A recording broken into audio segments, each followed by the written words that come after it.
जय हिंद। जय हिंद। जय हिंद। मंच पर विराजमान पश्चिम बंगाल के राज्यपाल श्रीमान जगदीप धनखड़ जी, पश्चिम बंगाल की मुख्यमंत्री बहन ममता बनर्जी जी, मंत्रिमंडल में मेरे सहयोगी श्री प्रहलाद पटेल, श्री बाबुल सुप्रियो जी, नेताजी सुभाष बोस के निकट संबंधीजन, भारत का गौरव बढ़ाने वाली आजाद हिंद फौज के जांबाज सदस्य, उनके परिजन, यहां उपस्थित कला और साहित्य जगत के दिग्गज और बंगाल की इस महान धरती के मेरे भाई और बहनों, आज कोलकाता में आना मेरे लिए बहुत भावुक कर देने वाला क्षण है। बचपन से जब भी ये नाम सुना, नेताजी सुभाष चंद्र बोस, मैं किसी भी स्थिति में रहा, परिस्थिति में रहा, ये नाम कान में पड़ते ही एक नई ऊर्जा से भर गया। इतना विराट व्यक्तित्व की उनकी व्याख्या के लिए शब्द कम पड़ जाए। इतनी दूर की दृष्टि कि वहां तक देखने के लिए अनेकों जन्म लेने पड़ जाए। विकट से विकट परिस्थिति में भी इतना हौसला, इतना साहस कि दुनिया की बड़ी से बड़ी चुनौती ठहर न पाए। मैं आज नेताजी सुभाष चंद्र बोस के चरणों में अपना शीश झुकाता हूं, उन्हें नमन करता हूं और नमन करता हूं उस मां को, प्रभा देवी जी को, जिन्होंने नेताजी को जन्म दिया। आज उस पवित्र दिन को 125 वर्ष हो रहे हैं। 125 वर्ष पहले आज के ही दिन मां भारती की गोद में उस वीर सपूत ने जन्म लिया था, जिसने आजाद भारत के सपने को नई दिशा दी थी। आज के ही दिन गुलामी के अंधेरे में वो चेतना फूटी थी, जिसने दुनिया की सबसे बड़ी सत्ता के सामने खड़े होकर कहा था, मैं तुमसे आजादी मांगूंगा नहीं, आजादी छीन लूंगा। आज के दिन सिर्फ नेताजी सुभाष का जन्म ही नहीं हुआ था, बल्कि आज भारत के नए आत्मगौरव का जन्म हुआ था। भारत के नए सैन्य कौशल्य का जन्म हुआ था। मैं आज नेताजी की 125वीं जन्म जयंती पर कृतज्ञ राष्ट्र की तरफ से इस महापुरुष को कोटि कोटि प्रणाम करता हूं, उन्हें सैल्यूट करता हूं। साथियों, मैं आज बालक सुभाष को नेताजी बनाने वाली उनके जीवन को तप, त्याग और तितिक्षा से घड़ने वाली बंगाल की इस पुण्य भूमि को भी आदरपूर्वक नमन करता हूं। गुरुदेव श्री रविंद्रनाथ टैगोर, बंकिम चंद्र चट्टोपाध्याय, शरद चंद्र जैसे महापुरुषों ने इस पुण्य भूमि को राष्ट्र भक्ति की भावना से भरा है। स्वामी रामकृष्ण परमहंस, चैतन्य महाप्रभु, श्री अरबिंदो, मां शारदा, मां आनंदमयी, स्वामी विवेकानंद, श्री श्री ठाकुर अनुकूल चंद्र जैसे संतों ने इस पुण्य भूमि को वैराग्य, सेवा और आध्यात्म से अलौकिक बनाया है। ईश्वर चंद्र विद्यासागर, राजा राम मोहन राय, गुरुचंद ठाकुर, हरिश्चंद्र ठाकुर जैसे अनेक समाज सुधारक, सामाजिक सुधार के अग्रदूतों ने इस पुण्य भूमि से देश में नए सुधारों की नींव भरी है। जगदीश चंद्र बोस, पीसी रॉय, एसएन बोस, मेघनाथ शाह, अनगिनत वैज्ञानिकों ने उस पुण्य भूमि को ज्ञान विज्ञान से सींचा है। ये वही पुण्य भूमि है जिसने देश को उसका राष्ट्रगान भी दिया है और राष्ट्र गीत भी दिया है।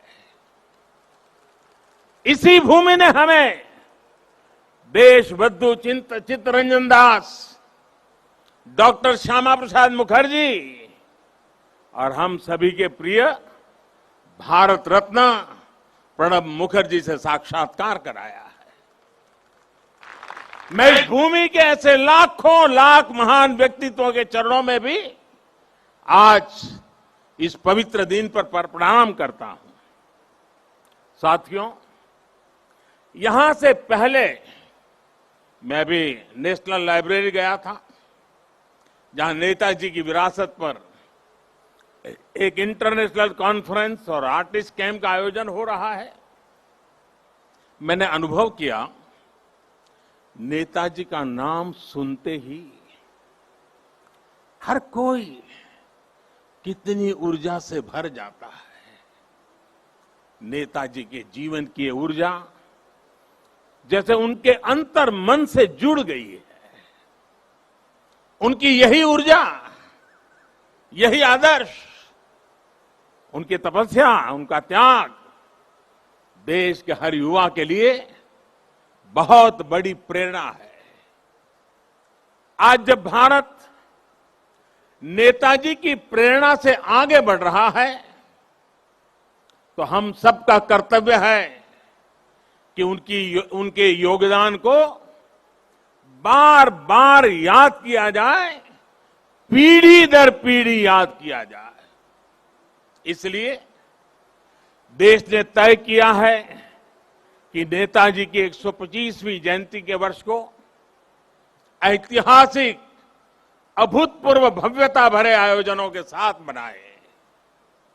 आज सुबह से देश भर में इससे जुड़े कार्यक्रम हर कोने में हो रहे हैं।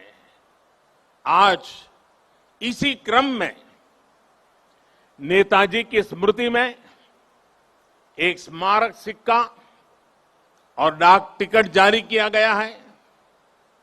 नेताजी के पत्रों पर एक पुस्तक का विमोचन भी हुआ है। कोलकाता और बंगाल, जो उनकी कर्मभूमि रहा है, यहां नेताजी के जीवन पर एक प्रदर्शनी और प्रोजेक्शन मैपिंग शो भी आज से शुरू हो रहा है। हावड़ा से चलने वाली ट्रेन हावड़ा कालका मेल का भी नाम अब नेताजी एक्सप्रेस कर दिया गया है।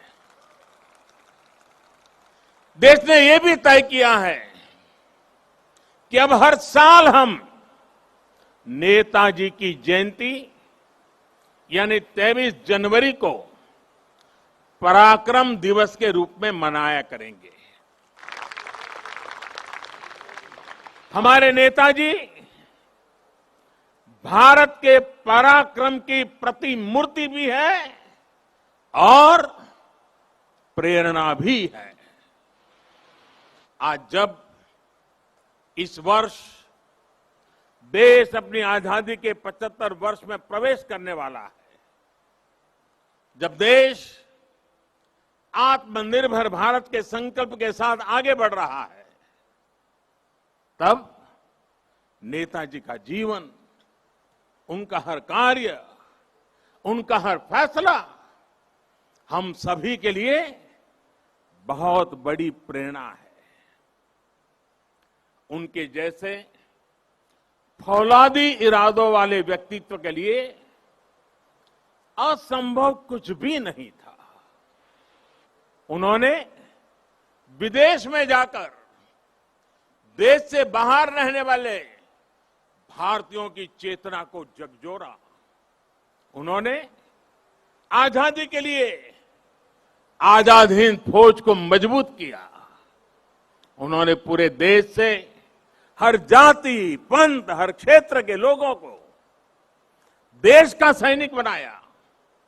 उस दौर में जब दुनिया महिलाओं के सामान्य अधिकारों पर ही चर्चा कर रही थी, नेताजी ने रानी झांसी रेजिमेंट बनाकर महिलाओं को अपने साथ जोड़ा। उन्होंने फौज के सैनिकों को आधुनिक युद्ध के लिए ट्रेनिंग दी। उन्हें देश के लिए जीने का जज्बा दिया, देश के लिए मरने का मकसद दिया।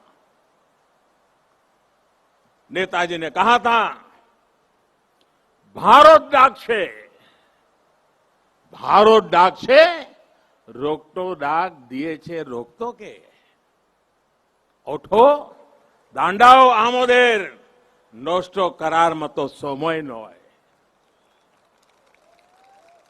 अर्थात भारत बुला रहा है, रक्त रक्त को आवाज दे रहा है, उठो, हमारे पास अब गंवाने के लिए समय नहीं है। साथियों, ऐसी हौसले से भरी हुंकार सिर्फ और सिर्फ नेताजी ही दे सकते थे। और आखिर उन्होंने दिखा भी दिया कि जिस सत्ता का सूरज कभी अस्त नहीं होता, भारत के वीर सपूत रणभूमि में उससे भी परास्त कर सकते हैं। उन्होंने संकल्प लिया था, भारत की जमीन पर आजाद भारत की आजाद सरकार की नींव रखेंगे। नेताजी ने अपना ये वादा भी पूरा करके दिखाया। उन्होंने अंडमान में अपने सैनिकों के साथ आकर तिरंगा फहराया।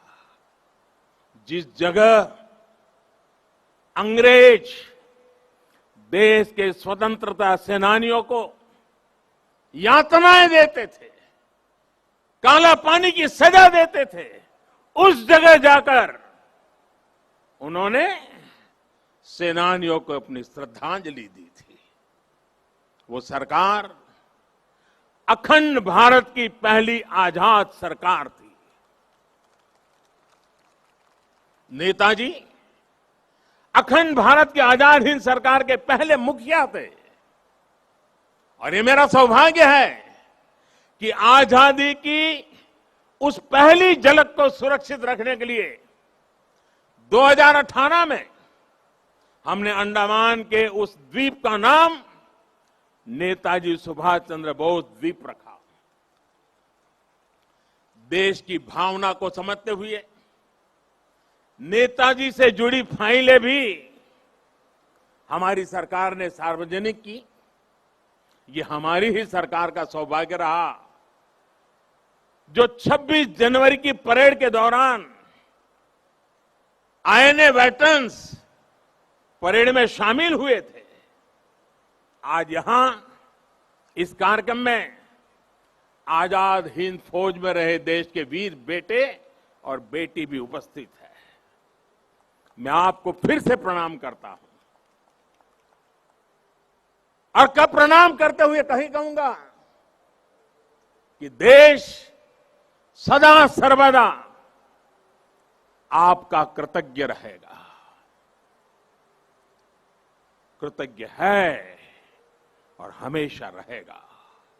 साथियों, 2018 में ही देश ने आजाद हिंद सरकार के 75 साल को भी उतने ही धूमधाम से मनाया था।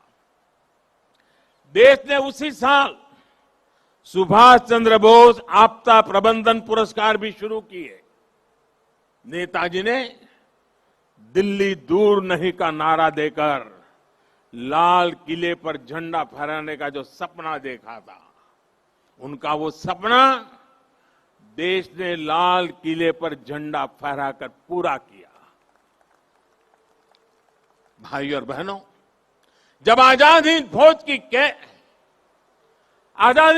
कैप मैंने लाल किले पर झंडा फहराया था, उसे मैंने अपने सर पे लगाया था, उस वक्त मेरे मन मस्तिष्क में बहुत कुछ चल रहा था, बहुत से सवाल थे, बहुत सी बातें थी, एक अलग अनुभूति थी। मैं नेताजी के बारे में सोच रहा था, देशवासियों के बारे में सोच रहा था।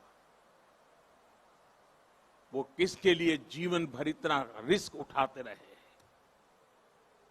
जवाब यही है, हमारे और आपके लिए। वो कई कई दिनों तक आमरण अनशन किसके लिए करते रहे? आपके और हमारे लिए। वो महीनों तक किसके लिए जेल की कोठरी में सजा भुगतते रहे? आपके और हमारे लिए। कौन ऐसा होगा जिसके जीवन के पीछे इतनी बड़ी अंग्रेजी हुकूमत लगी हो, वो जान हथेली पर रखकर फरार हो जाए? हफ्तों हफ्तों तक वो काबुल की सड़कों पर अपना जीवन दांव पर लगाकर एक एम्बेसी से दूसरी से चक्कर काट लगाता रहे। किसके लिए? हमारे और आपके लिए। विश्व युद्ध के उस माहौल में देश के बीच पल पल बदलते देशों के बीच के रिश्ते, इसके बीच क्यों वो हर देश में जाकर भारत के लिए समर्थन मांग रहे थे, ताकि भारत आजाद हो सके, हम और आप आजाद भारत में सांस ले सके। हिंदुस्तान का एक एक व्यक्ति नेताजी सुभाष बाबू का ऋणी है।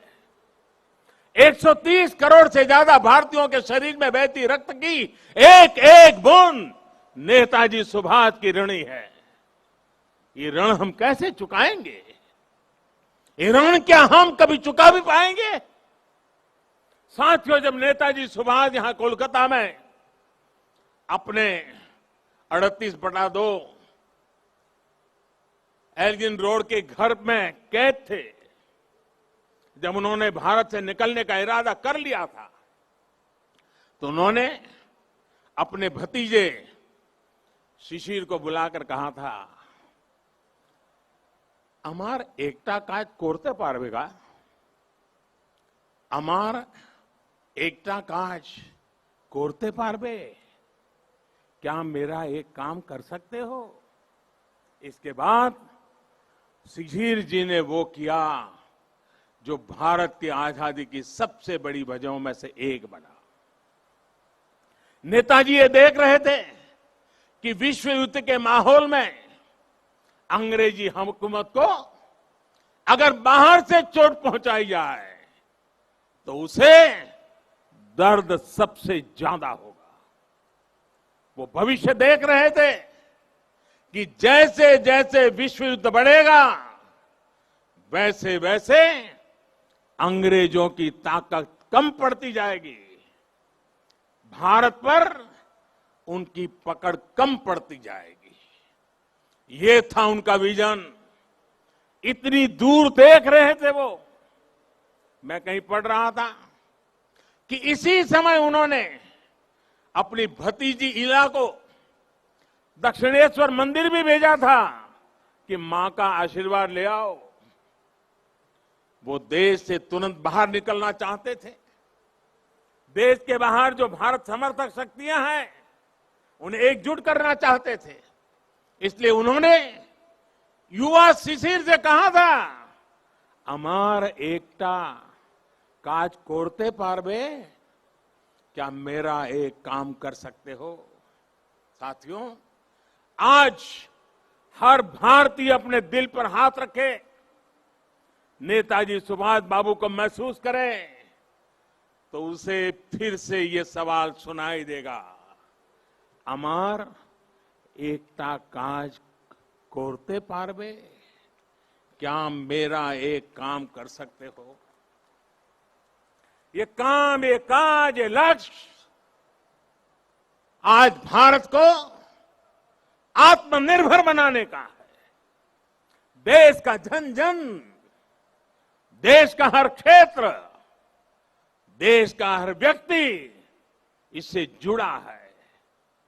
नेताजी ने कहा था, पुरुष अर्थो एवं उपकरण निजे राय विजय बा স্বাধীনতা আনতে পারে না। আমাদের অবশ্যই সেই উদ্দেশ্য শোকিত থাকতে হবে যা আমাদের সাহসিক কাজ এবং वीर तपुरना शोषणे उद्बुद्ध करबे।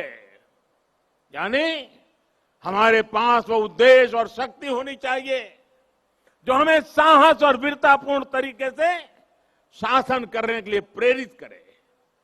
आज हमारे पास उद्देश्य भी है, शक्ति भी है। आत्मनिर्भर भारत का हमारा लक्ष्य, हमारी आत्मशक्ति हमारे आत्मसंकल्प से पूरा होगा।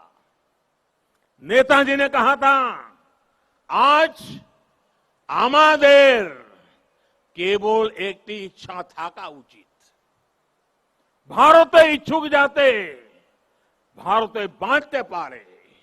यानी हमारी एक इच्छा होनी चाहिए कि हमारा भारत बच पाए, भारत आगे बढ़े। हमारा भी एक ही लक्ष्य है, अपना खून पसीना बहाकर देश के लिए जिए, अपने परिश्रम से, अपने इनोवेशन से देश को आत्मनिर्भर बनाए। नेताजी कहते थे, निजेर प्रोति सात होले सारे, बिक्सेर प्रोति केऊ असोध होते पारबे ना। अर्थात अगर आप खुद के लिए सच्चे हैं तो आप दुनिया के लिए गलत नहीं हो सकते। हमें दुनिया के लिए बेहतरीन क्वालिटी के प्रोडक्ट बनाने होंगे, कुछ भी कमतर नहीं, जीरो डिफेक्ट जीरो इफेक्ट वाले प्रोडक्ट। नेताजी ने हमें कहा था, स्वाधीन भारतेर स्वप्ने कोनो दिन आस्था हारियो ना, বিশ্বে এমন কোন শক্তি নেই যে ভারতों के पराधीनानंतर श्रृंखलाएं बेगे रखते समर्थ होवे। यानी आजाद भारत के सपने में कभी भरोसा मत खोइए। दुनिया में ऐसी कोई ताकत नहीं है जो भारत को बांध करके रख सके। वाकई दुनिया में ऐसी कोई ताकत नहीं है जो 130 करोड़ देशवासियों को, अपने भारत को आत्मनिर्भर भारत बनाने से रोक सके। साथियों, नेताजी सुभाष चंद्र बोस गरीबी को, अशिक्षा को, बीमारी को देश की सबसे बड़ी समस्याओं में गिनते थे। सुभाष बाबू कहते थे, आमादेर सबसे बड़ो जातीय समस्या होलो दारिद्र्य असी कखा रोग वैज्ञानिक उत्पादन जे समस्यार समाधान होवे केवल मात्र सामाजिक भावना चिंता द्वारा। अर्थात हमारी सबसे बड़ी समस्या गरीबी, अशिक्षा, बीमारी और वैज्ञानिक उत्पादन की कमी है। इन समस्याओं के समाधान के लिए समाज को मिलकर जुटना होगा, मिलकर प्रयास करना होगा। मुझे संतोष है कि आज देश पीड़ित, शोषित, वंचित को, अपने किसान को, देश की महिलाओं को सशक्त करने के लिए दिन रात एक कर रहा है। आज हर एक गरीब को मुफ्त इलाज की सुविधा के लिए स्वास्थ्य सुविधाएं मिल रही है।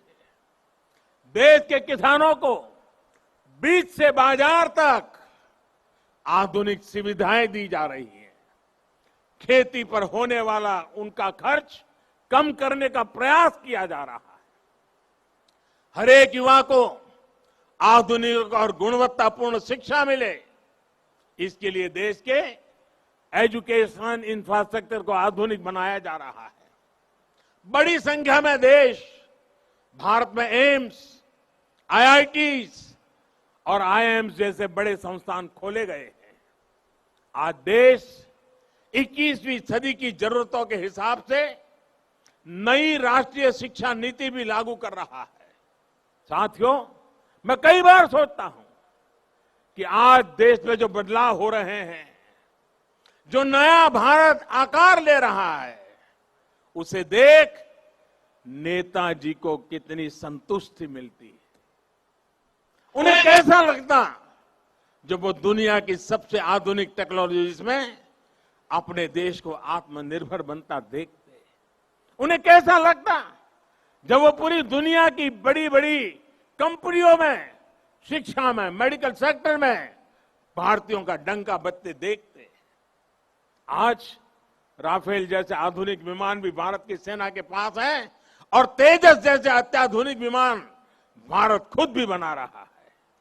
जब वो देखते कि आज उनके देश की सेना इतनी ताकतवर है, उसे वैसे ही आधुनिक हथियार मिल रहे हैं जो वो चाहते थे, तो उन्हें कैसा लगता। आज अगर नेताजी ये देखते कि उनका भारत इतनी बड़ी महामारी से, इतनी ताकत से लड़ा है, आज उनका भारत वैक्सीन जैसे आधुनिक वैज्ञानिक समाधान खुद तैयार कर रहा है, तो नेताजी क्या सोचते। जब वो देखते कि भारत वैक्सीन देकर दुनिया के दूसरे देशों की मदद भी कर रहा है, तो उन्हें कितना गर्व होता। नेताजी जिस स्वरूप में हमें देख रहे हैं, हमें आशीर्वाद दे रहे हैं, अपना स्नेह दे रहे हैं, जिस सशक्त भारत की उन्होंने कल्पना की थी, आज एलएसी से लेकर के एलओसी तक भारत का यही अवतार दुनिया देख रही है। जहां कहीं से भी भारत की संप्रभुता को चुनौती देने की कोशिश की गई, भारत आज मुंह तोड़ जवाब दे रहा है। साथियों, नेताजी के बारे में बोलने के लिए इतना कुछ है कि बात करते करते रातों की रातों बीत जाए। नेताजी जैसे महान व्यक्तित्वों के जीवन से हम सबको और खासकर युवाओं को बहुत कुछ सीखने को मिलता है। लेकिन एक और बात जो मुझे बहुत प्रभावित करती है, वो है अपने लक्ष्य के लिए अनवरत प्रयास। विश्व युद्ध के समय पर जब साथी देश पराजय का सामना कर चुके थे, सरेंडर कर रहे थे, तब नेताजी ने अपने सहयोगियों को जो बात कही थी, उसका भाव यही था कि दूसरे देशों ने सरेंडर किया होगा, हमने नहीं। अपने संकल्पों को सिद्धि तक ले जाने की उनकी क्षमता अद्वितीय थी। वो अपने साथ भगवत गीता रखते थे, उनसे प्रेरणा पाते थे। अगर वो किसी काम के लिए एक बार आश्वस्त हो जाते थे तो उसे पूरा करने के लिए किसी भी सीमा तक प्रयास करते थे। उन्होंने हमें ये बात सिखाई है कि अगर कोई विचार बहुत सरल नहीं है, साधारण नहीं है, अगर इसमें कठिनाइयां भी है, तो भी कुछ नया करने से डरना नहीं चाहिए। अगर आप किसी चीज में भरोसा करते हैं तो आपको उसे प्रारंभ करने का साहस दिखाना ही चाहिए। एक बार को ये लग सकता है कि आप धारा के विपरीत बह रहे हैं, लेकिन अगर आपका लक्ष्य पवित्र है तो इसमें भी हिचकना नहीं चाहिए। उन्होंने ये करके दिखाया कि आप अगर अपने दूरगामी लक्ष्यों के लिए समर्पित है तो सफलता आपको मिलनी ही मिलनी है। साथियों, नेताजी सुभाष आत्मनिर्भर भारत के सपने के साथ ही सोनार बांग्ला की भी सबसे बड़ी प्रेरणा है। जो भूमिका नेताजी ने देश की आजादी में निभाई थी, आज वही भूमिका पश्चिम बंगाल को आत्मनिर्भर भारत अभियान में निभानी है। आत्मनिर्भर भारत अभियान का नेतृत्व आत्मनिर्भर बंगाल और सोनार बांग्ला को भी करना है। बंगाल आगे आए, अपने गौरव को और बढ़ाए, देश के गौरव को और बढ़ाए। नेताजी की तरह ही हमें भी अपने संकल्पों की प्राप्ति तक अब रुकना नहीं है। आप सभी अपने प्रयासों में, संकल्पों में सफल हो, इन्हीं शुभकामनाओं के साथ आज के इस पवित्र दिवस पर, इस पवित्र धरती पर आकर के आप सबके आशीर्वाद लेकर के नेताजी के सपनों को पूरा करने का हम संकल्प करके आगे बढ़े। इसी एक भावना के साथ मैं आप सबका बहुत बहुत धन्यवाद करता हूं। जय हिंद, जय हिंद, जय हिंद। बहुत बहुत धन्यवाद।